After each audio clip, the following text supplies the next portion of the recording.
Siti Nurbaya dikisahkan sebagai wanita yang dijodohkan dengan seorang pejuang Minang bernama Datuk Maringgih.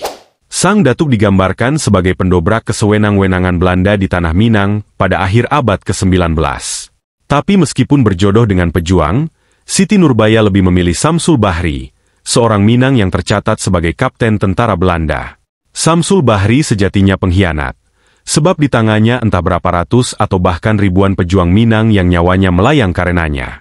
Sebelum Datuk Maringgih menjadi pejuang, ia dikisahkan sebagai tua bangka yang tamah.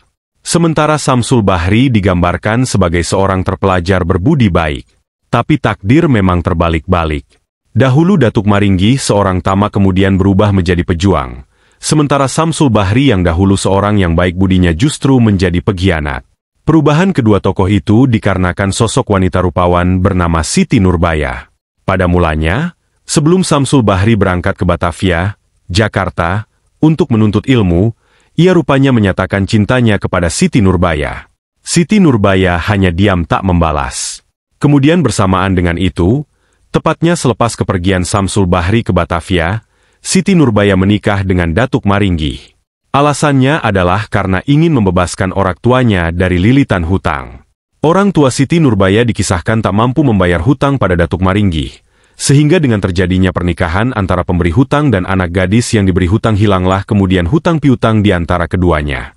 Tapi rupanya problem kemudian datang. Selepas kematian orang tuanya, Siti Nurbaya melarikan diri ke Batavia. Ia mencari Samsul Bahri yang pada waktu itu sedang menuntut ilmu di sana. Keduanya kemudian bercinta dalam perantauan. Mendapati istrinya melarikan diri, Datuk Maringgih marah dan kecewa.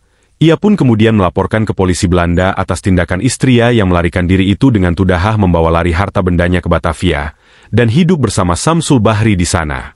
Siti Nurbaya kemudian berhasil ditangkap. Dia dibawa kembali ke Minang, tapi karena terlanjur marah dan kecewa, Datuk Maringgih kemudian memfenf Siti Nurbaya dengan cara meracuninya. Setelah kematian Siti Nurbaya, Samsul Bahri kemudian seperti menjadi seorang yang tidak waras. Ia kemudian melampiaskan amarahnya dengan cara masuk pada satuan tentara Belanda. Ia ikut dalam tiap-tiap pertempuran yang digelar Belanda dengan para pejuang.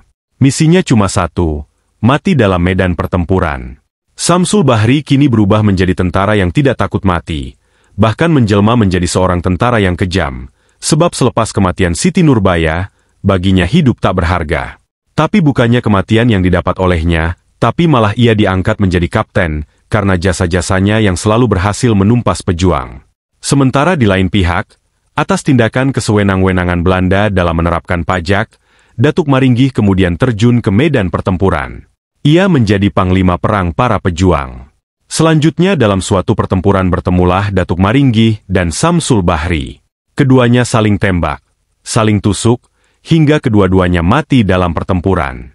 Begitulah kisah Siti Nurbaya, yang setelah kematiannya melahirkan pejuang dan pengkhianat.